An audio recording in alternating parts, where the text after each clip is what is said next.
With the recruits trained to drive safely in all conditions, now they must learn the more practical parts of the job.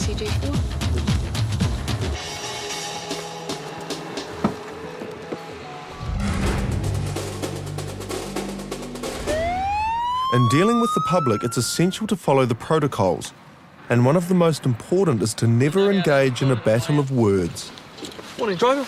Hey, morning. Hey, listen, the reason why I stopped you is because you failed to give way just coming out of Iona Street. For Mike, dealing with the public seems to be second nature, though he's forgotten one key detail.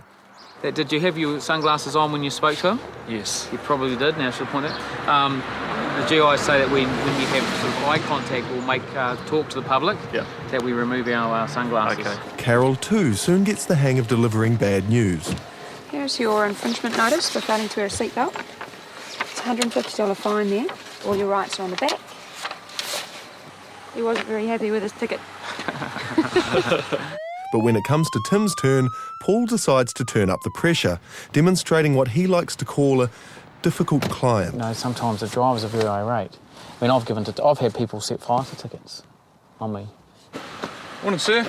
Hey, pal. Good. I'm Constable Windsor from Porirua Police. The reason I stopped you is you failed to stop at the intersection back there. Any reason for that? You're right, I didn't stop, but there was nothing to stop for. And your first name? Ignoring Paul's aggression, Tim goes on to take his details. I'll need your street address too, please. 12 Mowbray Street. We're going to get a ticket? Yes, you are going to get a ticket, Neil. But just remain stopped there while I check a few things out. But in haste, Tim's forgotten to ask Paul one all-important question. You watch. When he goes back for a QP, you know what he's going to say? I'll have a QP, and I'll go ahead. And I'm going to say, date of birth. You watch him run back to the car. What was his occupation? I didn't get his date of birth. And now that penny has finally dropped, Tim returns to the scene of the crime. I just need to confirm your date of birth, please, Neil. But Paul, aka Neil, isn't going to make things easy for him. So what was your date of birth, please? 15th of December, mate. And the year? Every year. The year of your birth? Remarkably, Tim isn't thrown by his instructor's wisecracks, and this time manages to complete the vehicle check through comms. Though when he does issue the ticket, he puts his foot in it. Your ticket, Neil, for the failing to stop at the stop sign? Everything was perfect right up to when I went to hand the ticket and leave, and I said, have a nice day. That's just brilliant, that. Brilliant, isn't it? Which is not supposed to say, apparently. It's a bit of a smart-ass comment. Despite a few minor mistakes, Tim, Mike and Carol are a step closer to silver licence status. Even so, they will need to use everything they've learnt to pass the last big test. The rules of this exercise are simple. The recruits must find 4 locations scattered across Wellington, but they have just 30 minutes to do so. The map reader's job is to find the best way possible to get to the location, and you are to guide your driver. And they must observe the road code every step of the way. If you make a mistake along the way, you will be asked to pull over and stop for 30 seconds. The recruits must work in teams of 2 to find the position on the map. You when you drive. Unfortunately, Tim and his partner quickly find themselves in last place, and the situation isn't helped by some dubious navigation. So you want me to go left here? Yep.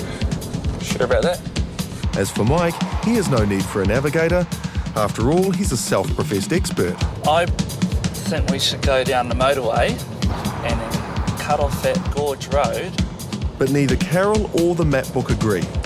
That means you've got to double back around though, eh? Yeah, but I think... As the debate continues, Mike's too busy talking over Carol to remember to indicate. You'll have to take 30 seconds when you can do safely up the road because you didn't indicate your lane change. PCG4, we're taking 30 on Burma. Though at least it puts an end to the argument. Mike must have been reading the map book upside down. Because I'm from Wellington, I thought it'd be quite easy, but my map reading's not that great. Tim's luck isn't much better. We're watching you very closely. Well, you're obviously not watching the speedo, so that accounts for it. Already behind the other vehicles, the former bongo driver Tim earns a penalty for speeding. You had a time limit and you're trying to be the first to the location, and yeah, you had to get used to driving at pressure because that's what we'll be doing on the job. Mike and Carol eventually make it to location number 1. It's PCG4, Team 7. After finally agreeing on the quickest route. Overall pretty good. We were going to go the wrong way, actually. Luckily, we didn't take your idea. A few minutes later, Tim finally pulls up, putting him in 7th place. Not a great result, considering there are only 8 teams. No, it was a shocker, it really was.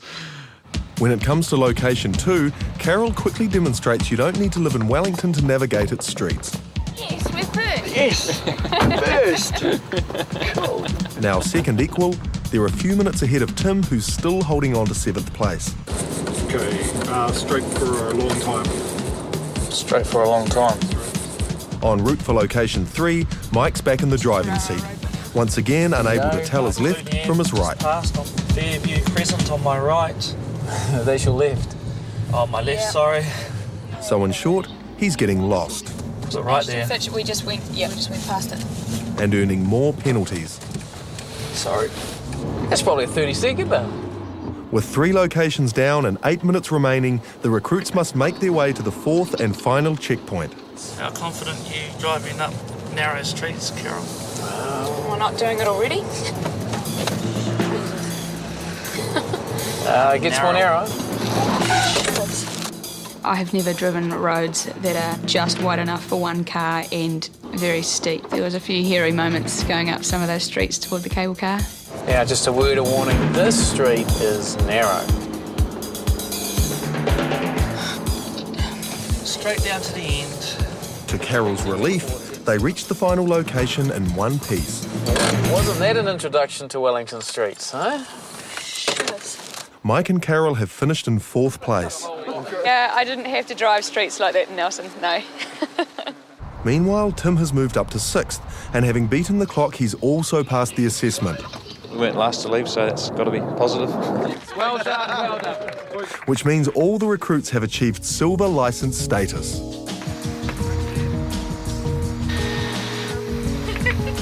I drove my car into Pororoa yesterday and I thought, I've got to remember my cornering lines and things like that. Just driving away from here on the weekends, you find yourself doing push-pull techniques and scanning ahead on the road and stuff like that. Well, I think I'm a natural driver, but yeah, my wife thinks otherwise. Coming up, The greater the force, the finer the blood spatter will be, down to the very, very finest spots which occur when there's been a gunshot wound.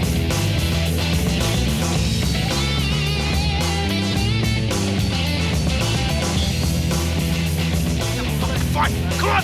Come on! Have a fucking fight! Smash your block off, man! That's it! Just smash!